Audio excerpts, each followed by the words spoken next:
Alemana Podcast. Abordamos temas de salud y bienestar. Conversamos con nuestros especialistas de clínica alemana acerca de temas relevantes y contingentes para nuestra comunidad. Estamos contigo para educarte. ¿Cómo están? Bienvenidos a un nuevo Alemana Podcast. En esta ocasión nos encontramos con el doctor Rolando Castillo, psiquiatra de clínica alemana, con quien hablaremos un tema muy importante de salud mental, sobre cómo detectar y afrontar una depresión. Bienvenido, doctor, y muchas gracias por estar hoy con nosotros. Muchas gracias, María José. Un gusto estar acá. Espero poder ayudar a clarificar las dudas en el tema y ayudar a nuestros pacientes y a nuestros auditores.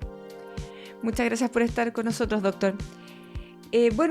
Para empezar, partamos definiendo qué es lo que es una depresión.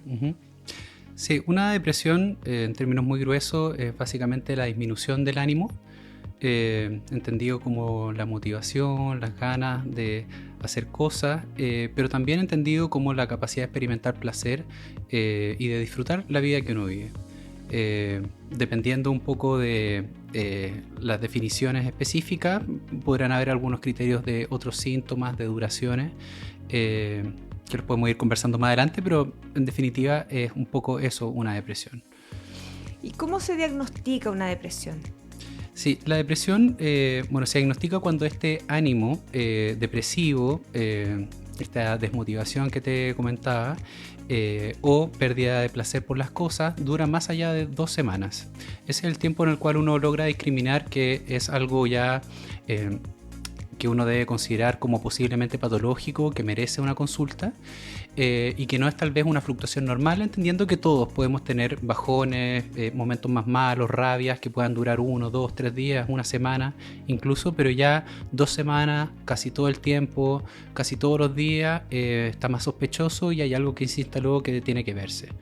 Muchas veces además, para poder hacer el diagnóstico uno tiene que encontrar otro tipo de síntomas que incluyen cosas como cambios en el apetito, en el sueño, en el nivel de energía subjetiva, en el tipo de pensamientos que uno tiene, menor autoestima, culpa, eventualmente ideas de muerte y finalmente problemas cognitivos incluso. La gente que está deprimida puede tener muchas dificultades para concentrarse dentro de otros síntomas. La baja de ánimo sin estos otros síntomas que usted acaba de mencionar, ¿no vendría siendo una depresión entonces? Sí, es una buena pregunta. Anteriormente se entendía que dependiendo del número de síntomas que tuviera la persona, iba a ser si es que iba a tener una depresión y si es que esta iba a ser leve, moderada o severa. Pero actualmente se entiende de que si bien casi siempre hay presencia de muchos síntomas en paralelo, lo que más importa es el nivel de disfunción o de impacto funcional o de sufrimiento subjetivo que produzcan estos síntomas, de forma tal de que si es que yo tengo solamente 3 o 4 síntomas, sin tenerlos todos, pues puedo tener perfectamente un cuadro depresivo clínicamente diagnosticable porque me está afectando mi vida cotidiana, mis relaciones interpersonales, mi capacidad de ir al trabajo, de pensar, de realizar mis actividades, etc. Perfecto. Doctor, ¿cuáles son los factores de riesgo para una depresión? Hay muchos factores de riesgo para poder deprimirse. Sin duda que están los factores de riesgo más intuitivos, que son los genéticos, y que tienen que ver con familias que cargan muchos cuadros vinculados a la salud mental o depresivos en particular, dentro de la herencia filogenética y también están los ambientales y es por eso que se entiende de que la depresión es una enfermedad genético-ambiental, es decir, no se va a expresar en la medida que no hayan factores estresores ambientales y que los factores ambientales son importantes para modular no solamente la presentación, sino la severidad y la recurrencia del mismo cuadro. A mencionar, dentro de las causas ambientales está las alteraciones del ciclo sueño-vigilia, de los cambios estacionales, enfermedades médicas o algunos fármacos que te pueden enfermar, eventos biográficos estresantes, todos los cambios perinatales en las mujeres, comorbilidades de salud mental, otras enfermedades psiquiátricas y finalmente el abuso de alcohol y drogas que también pueden empeorar y la salud mental y por supuesto generar una depresión. Y en ese sentido, doctor, ¿qué tipos de depresión existen? ¿Con qué espectro de depresiones nos podemos encontrar? Sí, las depresiones pueden tener subgrupos de síntomas significativamente más marcados, de manera tal de que uno podría tener la tentación o pensar de que no es una depresión, que es otro cuadro, pero finalmente lo que está a la base es el cuadro depresivo que produce de manera secundaria estos otros síntomas.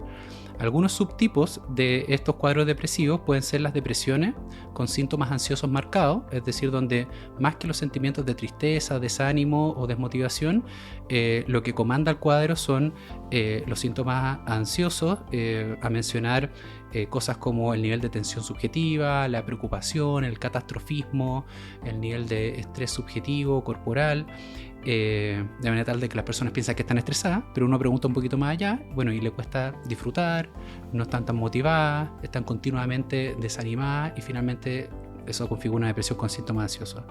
Así hay otro tipo de depresiones, como las depresiones mixtas, donde se mezclan paradojalmente síntomas que uno pensaría no deberían estar, por ejemplo síntomas de aceleramiento, entendiendo que el prototipo o la caricatura de la persona depresiva es que no se quiere levantar, no tiene ánimo para nada.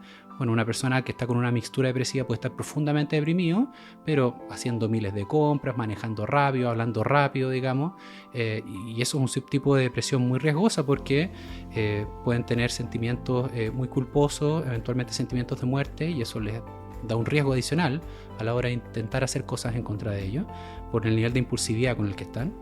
Y otro tipo de síntomas o subtipos de depresiones como las atípicas, las melancólicas, las psicóticas, donde característicamente se caracteriza la típica por una fatigabilidad mayor, la melancólica por una suerte de aplanamiento, distanciamiento emocional de la vida, de las cosas, que se llama anedonia, la psicótica por supuesto porque hay síntomas psicóticos, delirios, alucinaciones, y otras que son ya más extrañas de ver, como las catatónicas, donde hay síntomas motores.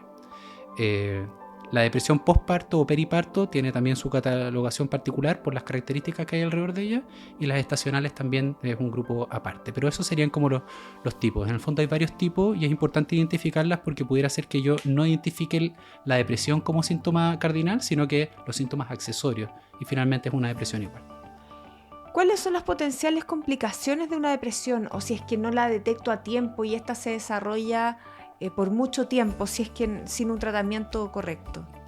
Sí, buena pregunta. A ver, pueden haber deterioro en varios aspectos. O sea, el primero, el deterioro físico, es decir, las personas se dejan estar, no se asean, no comen bien, no duermen bien, empiezan a caer en vicio, fuman más, toman más.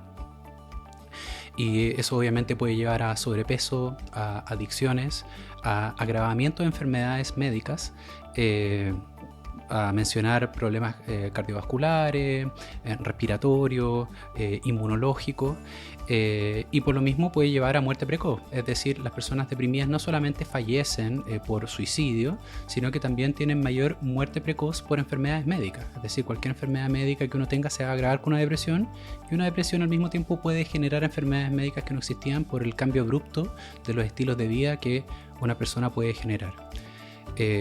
Por supuesto que hay complicaciones psicológicas vinculadas a la búsqueda de disminuir los síntomas, y ahí las personas pueden caer en cosas como mecanismos de afrontamiento negativo, dentro de las cuales está, por ejemplo, el consumir de sustancias. Muchas personas dicen que empezaron a tomar producto de los síntomas depresivos para poder dormir mejor, para poder estar menos estresados. Lo mismo con el consumo de marihuana u otro tipo de drogas para poder sentirse mejor, tener más energía, cualquier cosa que estén sintiendo.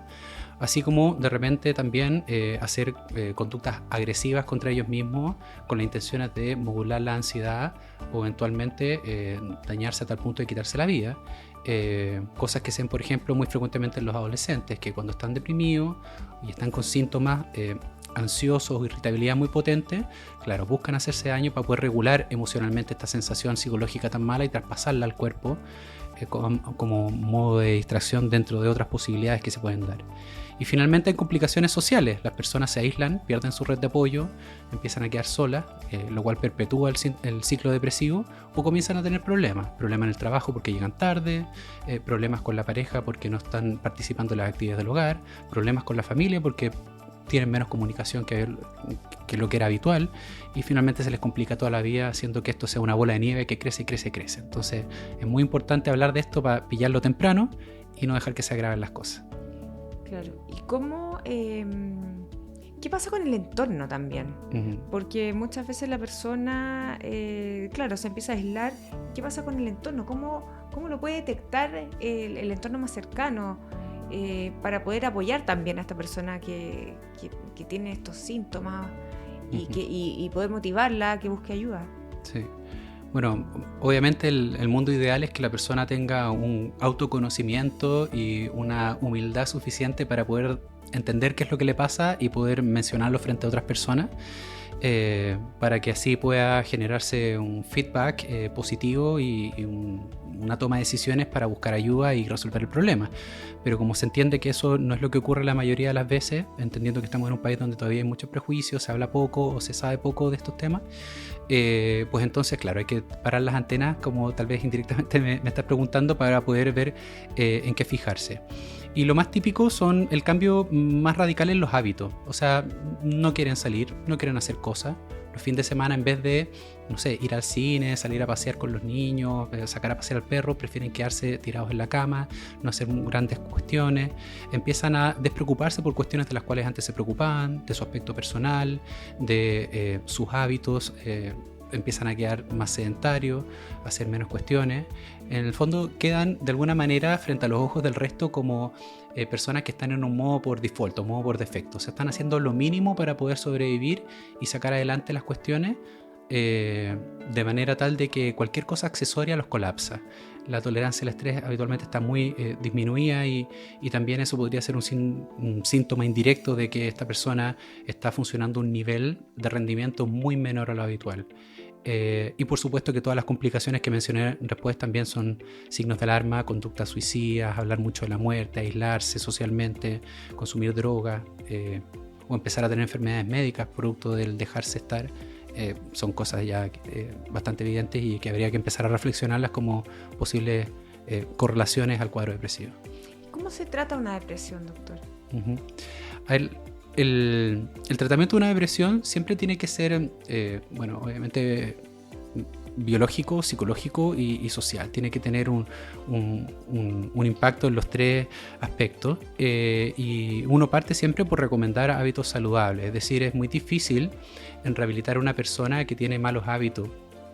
Yo siempre les digo a mis pacientes que si es que la depresión fuera un problema de azúcar, bueno, sería muy difícil rehabilitar a una persona que está con el azúcar mala en Estados Unidos comiendo McDonald's todos los días. Es decir, uno tiene que tener un ambiente propicio para poder mejorarse, de manera tal de que se produzca este cambio más allá de los esfuerzos médicos con medicamentos u otro tipo de intervenciones que uno pueda hacer. Y ahí la importancia de, bueno, el comer bien, dormir bien, socializar, hablar, apoyarse en hobbies, pasatiempos, eventualmente la religión o la espiritualidad según corresponda, dentro de otras cosas que podrían aportar mucho al bienestar de la persona y que son una base, un piso para poder hacer cualquier intervención. Y por supuesto que después vienen las cosas más conocidas por todos, que son los medicamentos antidepresivos, pero también de otras familias que pueden tener potenciales antidepresivos, por lo cual no se tienen que extrañar las personas si es que de repente los psiquiatras dejan medicamentos que no tienen, desde el punto de vista de la nomenclatura, la denominación de antidepresivo, porque depende del tipo de depresión que uno tenga, lo que uno le pueden dejar.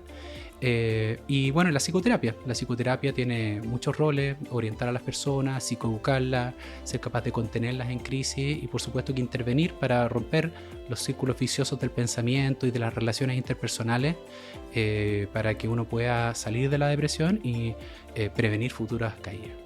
En casos muy específicos se hacen otro tipo de cosas. Depresiones estacionales se hace terapia con luz. En personas que no toleran bien los medicamentos se puede hacer estimulación magnética. Y en casos muy refractarios donde uno lo ha intentado todo o que están muy gravemente afectados y hay que hacer algo pronto, la terapia electroconvulsiva también es una muy buena opción y que tiene alto nivel de evidencia. Doctor, para terminar, ¿alguna reflexión final, recomendación para quienes se sientan que están pasando por alguno de estos síntomas, para el entorno, que visualiza que alguno de sus familiares está viviendo por alguno de estos síntomas, para terminar este tema y dejarlo redondito? Sí, yo creo que lo primero es entender que la depresión es un cuadro muy frecuente en Chile. La cifra anterior era hablando de un 15%, probablemente estamos más cerca del 20% actualmente. Es decir, muchas personas pueden tener un cuadro depresivo. Como ya mencionamos, no todos van a decir tengo una depresión, necesito apoyo. Probablemente van a necesitar un feedback del resto, y para eso es importante informarse y saber cómo ayudar. El escuchar este tipo de podcast, por supuesto que es una ayuda para poder entender alguna de esas circunstancias, pero también el fomentar la ayuda profesional, ofrecer apoyo, dar una estructura con buenos hábitos saludables y cuidarse uno mismo y ser paciente también en el acompañamiento son cuestiones súper importantes para poder acompañar a alguien que está con un bajón anímico y poder salir uno mismo también si es que eventualmente en algún momento de la vida nos llega a pasar que nos deprimamos. Y finalmente dar una idea de esperanza también, porque si es que estamos hablando de esto es porque existe, pero también porque hay tratamiento, y si es que hay tratamiento la gente puede salir de estas circunstancias, y aunque uno piense que no hay esperanza, que está profundamente desconectado de la vida y sin salida, se puede con ayuda del ambiente, de los familiares y de profesionales salir adelante. Eso. Perfecto, doctor. Muchas gracias por su tiempo y por conversar con nosotros de este tema tan importante. De nada, espero haber aportado con las preguntas y respuestas que tuvimos, y hasta otra oportunidad. Que estén bien. Muchas gracias. Por nuestra parte nos despedimos y les recordamos activar las notificaciones y compartir este contenido entre sus contactos, familiares o quienes crean que esta información sea de su interés. Hasta una próxima ocasión y nos encontramos en un nuevo Alemana Podcast.